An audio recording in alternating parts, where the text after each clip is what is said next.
Cesar Chavez, 1927 to 1993. He organized the first successful farm workers union in America. Today, we tell about one of the great labor activists, Cesar Chavez. He organized the first successful farm workers union in American history. Cesar Chavez was born on a small farm near Yuma, Arizona, in 1927. In the late 19th century, Cesar Chavez, Cesar's grandfather, had started the Chavez family farm after escaping slavery on a Mexican farm. Cesar Chavez spent his earliest years on this farm. When he was 10 years old, however, the economic conditions of the Great Depression forced his parents to give up the family farm. He then became a migrant farm worker along with the rest of his family. The Chavez family joined thousands of other farm workers who traveled around the state of California to harvest crops for farm owners. They traveled from place to harvest grapes, lettuce, beets, and many other crops. They worked very hard and received little pay. These migrant workers had no permanent homes. They lived in dirty, crowded camps. They had no bathrooms, electricity, or running water. Like the Chavez family, most of them came from Mexico. Because his family traveled from place to place, Cesar Chavez attended more than 30 schools as a child. He learned to read and write from his grandmother. Mama Tella also taught him about the Catholic religion. Religion later became an important tool for Mr. Chavez. He used religion to organize Mexican farm workers who were Catholic. Cesar's mother, Juana, taught him much about the importance of leading a nonviolent life. His mother was one of the greatest influences on his use of nonviolent methods to organize farm workers. His other influences were the Indian activist Mahatma Gandhi and American civil rights leader Martin Luther King, Jr. Mr. Chavez said his real education began when he met the Catholic leader Father Donald McDonnell. Cesar Chavez learned about the economics of farm workers from the priest. He also learned about Gandhi's nonviolent political actions as well as those of other great nonviolent leaders throughout history. In 1948, Mr. Chavez married Helena Fabela, whom he met while working in the grape fields in Central California.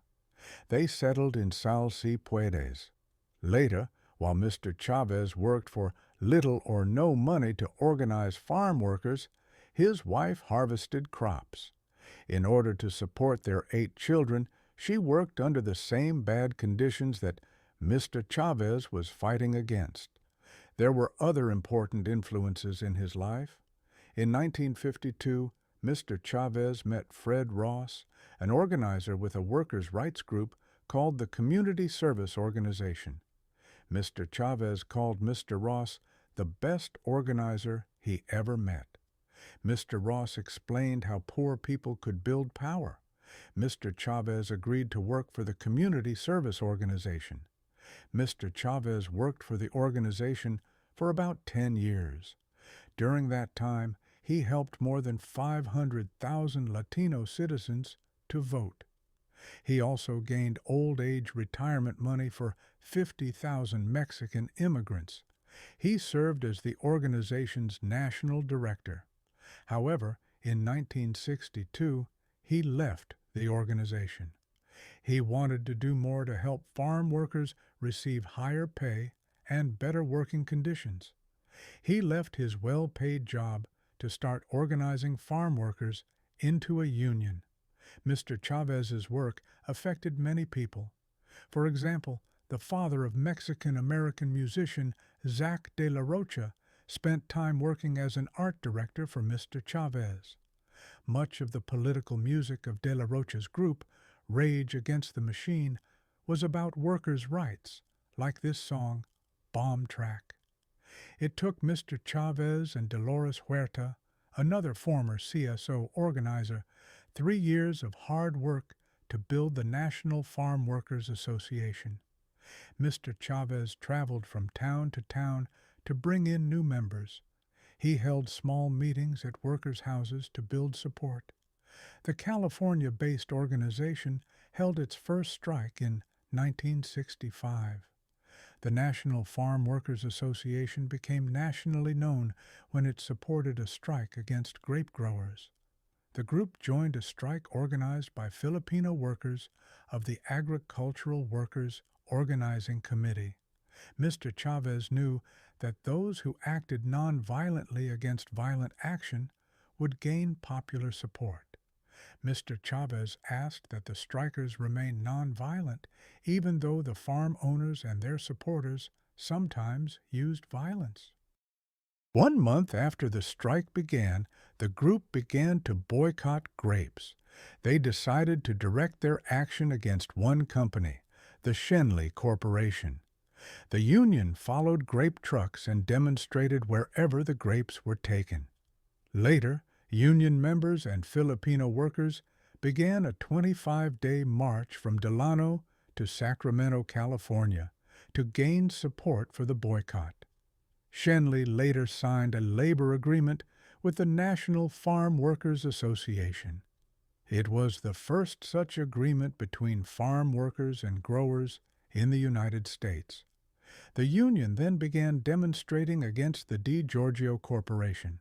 It was one of the largest grape growers in California. DiGiorgio held a vote, and the International Brotherhood of Teamsters was chosen to represent the farm workers. But an investigation proved that the company and the Teamsters had cheated in the election. Another vote was held. Cesar Chavez agreed to combine his union with another, and the United Farm Workers Organizing Committee was formed. The farm workers elected Mr. Chavez's union to represent them. DiGiorgio soon signed a labor agreement with the union. Mr. Chavez often went for long periods without food to protest the conditions under which the farm workers were forced to do their jobs. Mr. Chavez went on his first hunger strike, or fast, in 1968. He did not eat for 25 days.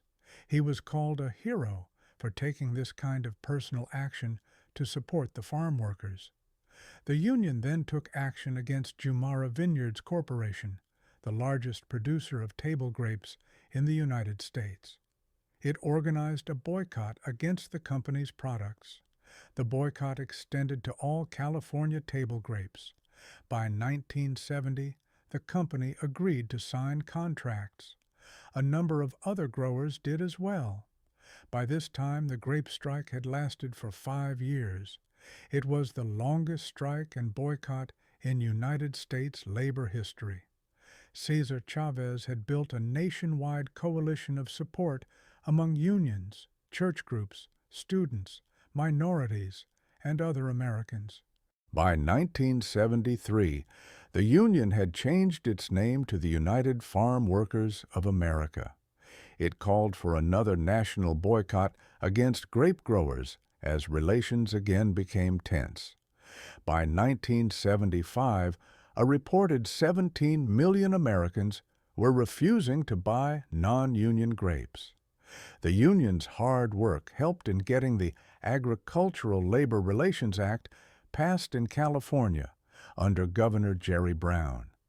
It was the first law in the nation that protected the rights of farm workers. By the 1980s, the UFW had helped tens of thousands of farm workers gain higher pay, medical care, retirement benefits, and better working and living conditions. But relations between workers and growers in California worsened under a new state government. Boycotts were again organized against the grape industry. In 1988, at the age of 61, Mr. Chavez began another hunger strike. That fast lasted for 36 days and almost killed him. The fast was to protest the poisoning of grape workers and their children by the dangerous chemicals growers used to kill insects. In 1984, Cesar Chavez made this speech predicting the future success of his efforts for Latinos. Cesar Chavez. Like the other immigrant groups, the day will come when we win the economic and political rewards which are in keeping with our numbers in society. The day will come when the politicians will do the right thing for our people out of political necessity and not out of charity or idealism.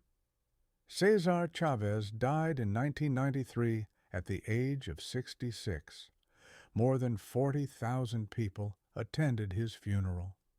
A year later, President Clinton awarded him the Presidential Medal of Freedom, the highest civilian honor in the United States. The United Farm Workers Union still fights for the rights of farm workers throughout the United States. Many schools, streets, parks, libraries, and other public buildings have been named after Cesar Chavez. The great labor leader always believed in the words, "Si se puede," it can be done.